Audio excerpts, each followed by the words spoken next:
The purpose of my visit is to do something I wish I'd been able to do 2 years ago, which is to get to know Siliguri, get to know the opportunities for deepening and broadening cooperation between my country and Siliguri.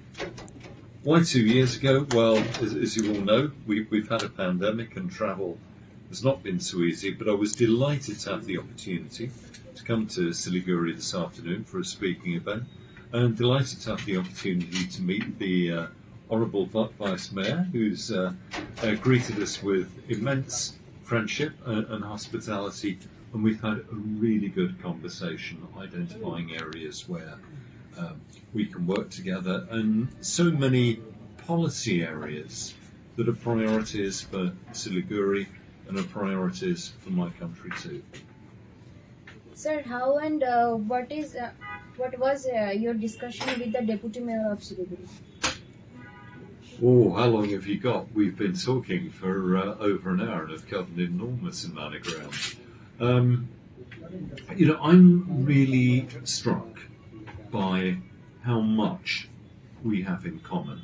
So let's look at, if you like, what we might call the great global issues of our time. Climate change.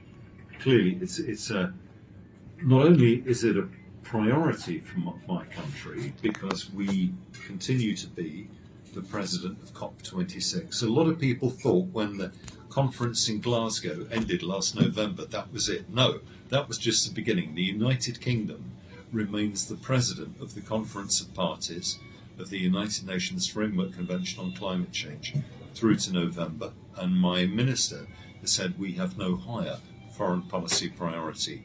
So we've been comparing notes on our respective policies on climate, and we've had a good discussion on how we might connect Siliguri with a local authority in the United Kingdom so that they can have a conversation about what they're doing on the ground. What works, what doesn't work, and that wouldn't be for someone that would like me to get in the way of.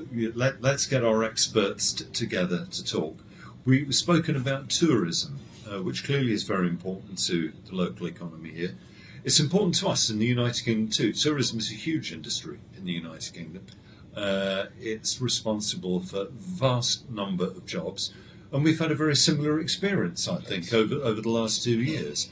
A lot fewer people from outside the United Kingdom coming to Britain, but lots of British people who in the past would have gone overseas to take a holiday, taking holidays in Britain.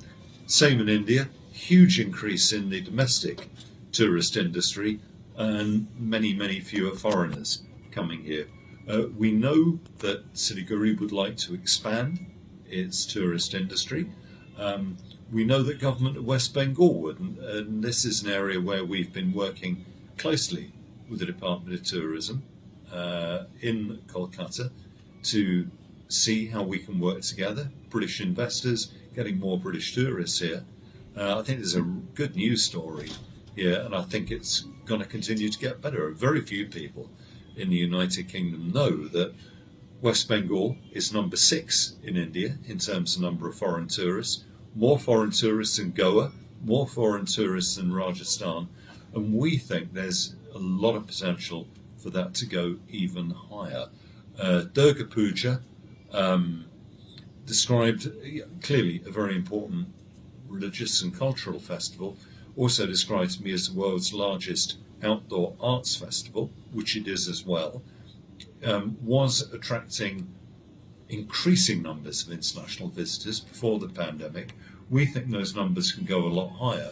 And frankly, if you're going to come to Calcutta for Durga Puja, why wouldn't you come up to Siliguri, Darjeeling too? I mean, West Bengal, it's the size of a country. It's the size in population terms. It's the same as the United Kingdom and Spain put together.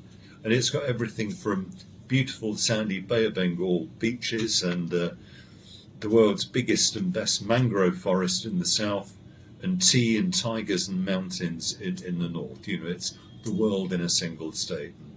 I think the tourist industry has got immense potential. Thank you, sir. Thank you.